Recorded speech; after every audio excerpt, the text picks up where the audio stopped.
नमस्कार और स्वागत है आज की हमारी इस खास बातचीत में। आज हम एक ऐसे विषय पर बात कर रहे हैं जो सुनने में बहुत सरल लगता है लेकिन असल में बहुत गहरा है। सामाजिक समरसता, ये शब्द हम अक्सर सुनते हैं, है ना, भाषणों में, लेखों में। पर इसका असली मतलब क्या है? क्या इसका मतलब सिर्फ ये है कि लोग आपस में लड़ाई झगड़ा ना करें? यही तो सबसे बड़ा सवाल है। और आज हम जिन स्रोतों पर बात कर रहे हैं वो इसी सवाल की जड़ तक जाते हैं। हमारे पास प्रधानमंत्री नरेंद्र मोदी की किताब सोशल हार्मनी पर आधारित एक विस्तृत स्क्रिप्ट है। और देखिए, ये कोई एक दिन में लिखी गई किताब नहीं है। ये तो 10 साल से भी ज्यादा की उनके भाषणों, लेखों और जमीनी अनुभवों का एक निचोड़ है। तो ये सिर्फ किताबी बातें नहीं है, बल्कि एक सोच है जो समय के साथ विकसित हुई है। बिल्कुल। तो चलिए सीधे मुद्दे पर आते हैं। जैसा मैंने पूछा, क्या सामाजिक समरसता का मतलब सिर्फ शांति से साथ रहना है? किताब इस परिभाषा से कितना आगे जाती है? इसका असली गहरा मतलब क्या है? ये उससे बहुत आगे की बात है। स्रोत के मुताबिक समरसता कोई पैसिव स्टेट नहीं है, सिर्फ चुपचाप बैठे रहना नहीं है। ये एक एक्टिव पार्टनरशिप है, एक दूसरे की तरक्की में भागीदार बनना। आप ऐसे कल्पना कीजिए कि समाज एक शरीर है। अगर एक अंग कमजोर होता है तो पूरा शरीर कमजोर होता है। किताब का मूल तर्क यही है कि जब समाज जुड़ता है तो हर व्यक्ति मजबूत होता है, और जब समाज टूटता है तो राष्ट्र कमजोर होता है। तो ये शांति से ज्यादा साझा प्रगति के बारे में है। किताब की एक पंक्ति है जिसने मुझे सच में सोचने पे मजबूर कर दिया। रंग, भाषा, जाति, धर्म, ये पहचाने हैं, दीवारें नहीं। सुनने में ये बहुत शक्तिशाली लगता है, लेकिन असल जिंदगी में तो हम देखते हैं कि यही पहचाने अक्सर दीवारें बन जाती हैं। तो क्या स्रोत इस पर भी बात करता है कि इन पहचानों को दीवारें बनने से कैसे रोका जाए? क्योंकि दशकों से तो यही होता आया है। हाँ, और यही इस किताब का सार है। स्रोत कहता है कि इसका हल कानूनों में नहीं, बल्कि दिलों में है। कानून एक ढांचा दे सकता है, लेकिन असली एकता तब आती है जब लोग एक दूसरे को अपना महसूस करते हैं। और ये दर्शन कहाँ से आया है, ये जानना दिलचस्प है। ये विचार कोई एसी कमरों में बैठकर नहीं बने। स्रोत के अनुसार ये लेखक के सालों तक गांवों में घूमने, अलग अलग समुदायों के बीच रहने और संगठन में जमीनी स्तर पर काम करने के अनुभवों से निकले हैं। तो ये एक प्रैक्टिकल नजरिया पेश करते हैं जो जमीन से जुड़ा हुआ है। जमीन की बात की आपने, तो चलिए जमीनी हकीकत पर आते हैं। किताब दो बहुत बड़ी चुनौतियों की सीधे तौर पर बात करती है, जातिवाद और गरीबी। जातिवाद के लिए किताब में एक बहुत ही तीखा शब्द इस्तेमाल हुआ है, वायरस। ये नहीं कहा गया कि ये एक समस्या है या चुनौती, बल्कि एक वायरस। इस शब्द का चुनाव हमें क्या बताता है? इस शब्द बहुत कुछ कहता है। वायरस क्या करता है, वो धीरे धीरे अंदर से शरीर को खोखला कर देता है और अक्सर हमें पता भी नहीं चलता। किताब का तर्क है कि जातिवाद भी समाज के साथ ठीक यही करता है। ये ऊपर से शायद न दिखे, लेकिन ये समाज के ताने बाने को, रिश्तों को और अवसरों को अंदर से खाता रहता है। ये सिर्फ एक सामाजिक बुराई नहीं है, ये देश की ऊर्जा को खत्म करने वाला एक संक्रमण है। स्रोत में एक कहानी का जिक्र है जो इस बात को बहुत दर्दनाक तरीके से सामने रखती है। एक बच्चा है जो पढ़ने में बहुत होशियार है, लेकिन सिर्फ इसलिए स्कूल जाना छोड़ देता है क्योंकि उसकी जाति को लेकर बच्चे उसे चिढ़ाते हैं। किताब कहती है कि अगर समाज ने उसे अपनाया होता, उसे सम्मान दिया होता, तो शायद वही बच्चा बड़ा होकर कोई महान वैज्ञानिक या डॉक्टर बनता। यह सिर्फ उस बच्चे का नुकसान नहीं है, ये तो पूरे देश का नुकसान है। ये तो हमारे ह्यूमन पोटेंशियल की बर्बादी है। बिल्कुल। और यहाँ सबसे फैसिनेटिंग बात यह है कि किताब इसका समाधान क्या बताती है। समाधान टकराव या लड़ाई में नहीं खोजा गया है। समाधान है आत्मविश्वास में और एक बड़ी पहचान बनाने में। किताब इस भावना पर जोर देती है कि हम पहले भारतीय हैं, बाकी सब कुछ बाद में। इसका मतलब ये नहीं कि अपनी जाति या धर्म की पहचान को मिटा दो, नहीं। इसका मतलब है अपनी राष्ट्रीय पहचान को सबसे ऊपर रखना। जब हमारी पहली पहचान भारतीय हो जाती है तो बाकी पहचानें हमें बांटने की बजाय हमारी विविधता का हिस्सा बन जाती हैं। और इसी से जुड़ा हुआ दूसरा बड़ा मुद्दा है गरीबी। आमतौर पे जब हम गरीबी उन्मूलन की बात करते हैं तो गरीबों को मदद के पात्र के रूप में देखा जाता है, लेकिन स्रोत यहाँ एक बहुत अलग नजरिया पेश करता है।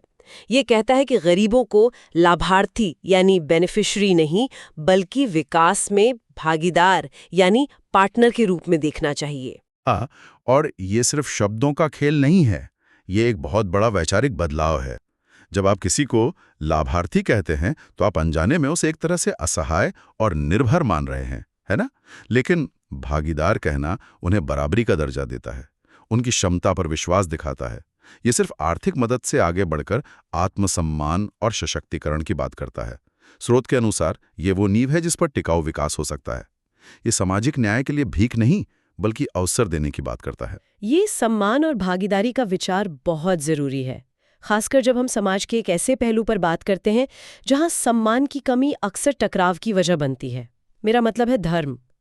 किताब इस संवेदनशील मुद्दे को कैसे देखती है? यहाँ भी किताब का नजरिया बहुत स्पष्ट है। एक बहुत ही आकर्षक वाक्यांश है, धर्म का मतलब डिवाइड नहीं, बांटना नहीं, गाइड, मार्गदर्शन करना है। स्रोत का तर्क है कि किसी भी धर्म का मूल सार इंसानियत को जोड़ना है।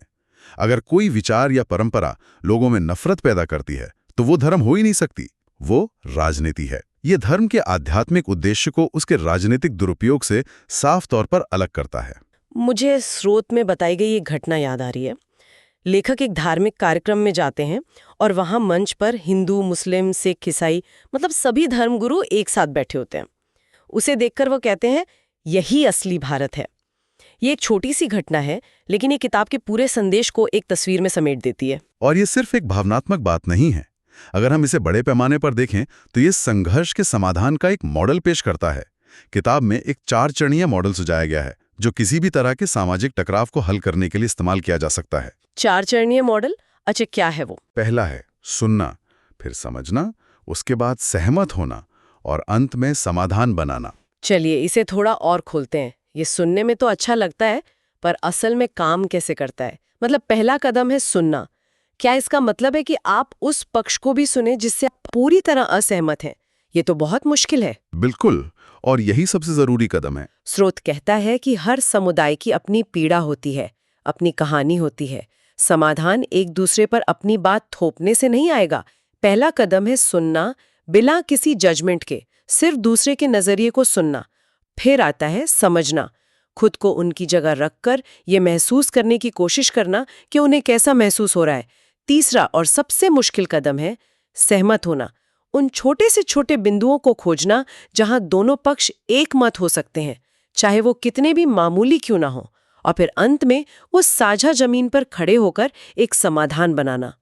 ये दुश्मनी को छोड़कर एक दूसरे को परिवार का हिस्सा मानने का एक प्रैक्टिकल रोड मैप है। ये एक तरह से टकराव को सहयोग में बदलने की पूरी प्रक्रिया है।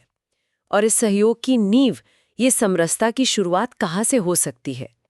दिलचस्प बात यह है कि आज के स्मार्ट सिटी और टेक्नोलॉजी के युग में किताब इसका जवाब भविष्य में नहीं बल्कि भारत की जड़ों में खोजती है, गांवों में। भारतीय गांवों को देश की आत्मा कहा गया है।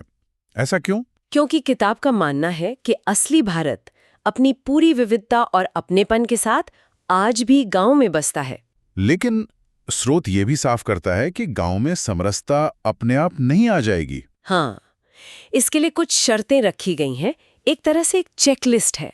और वो शर्तें क्या हैं? स्रोत में उन्हें बहुत साफ तौर पर बताया गया है। पहली, जाति के आधार पर किसी भी तरह का भेदभाव पूरी तरह खत्म होना चाहिए। दूसरी, पंचायतें मजबूत होनी चाहिए ताकि गांव अपने फैसले खुद ले सकें, दिल्ली या राजधानी पर निर्भर न रहें। तीसरी, फैसले लेने की प्रक्रिया में महिलाओं की बराबर की भागीदारी हो। और चौथी और शायद सबसे अहम, गांवों के युवा नफरत की राजनीति से दूर रहें और अपना ध्यान इनोवेशन और विकास पर लगाएं। किताब में एक बहुत प्रसिद्ध उद्धरण का इस्तेमाल किया गया है, जहां गांव मजबूत है वहां देश मजबूत है। और ये चौथा बिंदु यानी युवाओं की भूमिका इस पूरी तस्वीर को भविष्य से जोड़ता है। किताब में युवाओं को सिर्फ भविष्य नहीं कहा गया बल्कि उन्हें चेंज मेकर यानी बदलाव लाने वाला कहा गया है। ये एक बहुत बड़ी जिम्मेदारी है, तो उनसे उम्मीद क्या की जाती है? किताब युवाओं को एक बहुत स्पष्ट संदेश देती है। ये कहती है कि आपके सामने 2 रास्ते हैं, नफरत या नेतृत्व, आप चुनिए। आपके सामने 2 विकल्प हैं, शिकायत करना या समाधान खोजना, आप चुनिए। आप सिर्फ आलोचना कर सकते हैं या फिर सकारात्मक कार्रवाई कर सकते हैं। संदेश यह है कि भारत का भविष्य इस बात से तय होगा कि देश का युवा कौन सा रास्ता चुनता है। अगर युवा समरसता, समाधान और नेतृत्व का रास्ता चुनते हैं तो देश की प्रगति को कोई नहीं रोक सकता। ये एक तरह से भविष्य की बागडोर युवाओं के हाथ में सौंपने जैसा है। ठीक है, ये सब सुनने में बहुत प्रेरणादायक लगता है, गांव को मजबूत करना, युवाओं को जिम्मेदारी देना। लेकिन अब इसे आज के दौर में लाते हैं। मैं अपना फ़ोन खोलती हूँ, सोशल मीडिया पर जाती हूँ और वहाँ तो एक अलग ही दुनिया है। वहाँ छोटी-छोटी बातों पर लड़ाइयाँ हो रही हैं, धर्म और जाति के नाम पर नफरत फैलाई जा रही है। क्या ये सिद्धांत आज के इस डिजिटल युद्ध के मैदान में भी प्रासंगिक हैं? यह आज के समय का सबसे बड़ा सवाल है और स्रोत इस चुनौती को नज़रअंदाज नहीं करता है, बल्कि ये कहता है कि डिजिटल युग में सामाजिक समरसता का एक नया नियम है और वो नियम है कि अब हमें सहिष्णुता यानी टॉलरेंस से आगे बढ़कर सम्मान यानी रिस्पेक्ट की ज़रूरत है। सहिष्णुता और सम्मान, ये दोनों शब्द तो लगभग एक जैसे लगते हैं। इनमें क्या फर्क है? इनमें ज़मीन आसमान का फ़र्क है। सहिष्णुता या टॉलरेंस का मतलब है कि आप किसी ऐसी चीज़ को बर्दाश्त कर रहे हैं जो आपको पसंद नहीं है। इसमें एक मजबूरी का भाव है कि चलो झेल लेते हैं। लेकिन सम्मान का मतलब है कि आप दूसरे के विचारों, उसकी पहचान को स्वीकार करते हैं और उसे महत्व देते हैं, भले ही आप उससे सहमत ना हों। स्रोत का मूल तर्क यह है कि अलग होने का मतलब गलत होना नहीं है। ये बहुत गहरी बात है। अलग होने का मतलब गलत होना नहीं है। बिल्कुल। और ये भारत की विविधता के बारे में हमारी पूरी सोच को बदल देता है।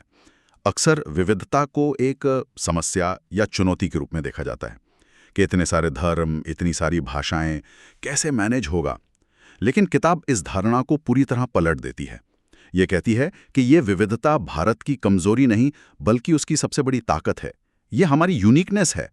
और डिजिटल युग में जहां हर कोई अपनी पहचान को लेकर ज्यादा मुखर है, एक दूसरे की इस अलग पहचान का सम्मान करना ही सामाजिक समरसता की कुंजी है। बिना सम्मान के सहिष्णुता एक टिक टिक करते टाइम बॉम्ब की तरह है। ये जीने का एक तरीका सुझाती है और ये किसी बड़े क्रांतिकारी बदलाव की बात नहीं करती है। ये कहती है कि बदलाव की शुरुआत हमारे अपने घर से, हमारे मोहल्ले से और सबसे जरूरी हमारे अपने मन से होगी। आपने बिल्कुल सही कहा। ये व्यक्तिगत जिम्मेदारी पर बहुत जोर देती है। ये मानती है कि समाज को कोई बाहरी शक्ति नहीं बदलेगी। समाज तब बदलेगा जब उसके सदस्य यानी हम और आप खुद को बदलने का फैसला करेंगे। हर व्यक्ति एक छोटी सी कड़ी है और जब ये कड़ियां जुड़ती हैं तभी एक मजबूत जंजीर बनती है। और मैं इस अंतिम पंक्ति के साथ इसे समाप्त करना चाहूंगी जो स्रोत में दी गई है और जो इस पूरी सोच का निचोड़ है। जब समाज बदलेगा तभी देश बदलेगा। ये एक शक्तिशाली निष्कर्ष है। और जाते जाते श्रोताओं के लिए एक विचार छोड़ना चाहूंगा। ये स्रोत हमें संवाद, सम्मान और साझा पहचान पर आधारित सामाजिक समरसता का एक पूरा ढांचा देता है। ऐसे में सवाल ये उठता है कि हमारी अपनी जिंदगी में जहां हमारे आसपास अलग अलग विचारों और विश्वासों के लोग हैं, उस संवाद की ओर पहला कदम उठाने का मतलब असल में क्या है? वो पहला कदम कैसा दिख सकता है?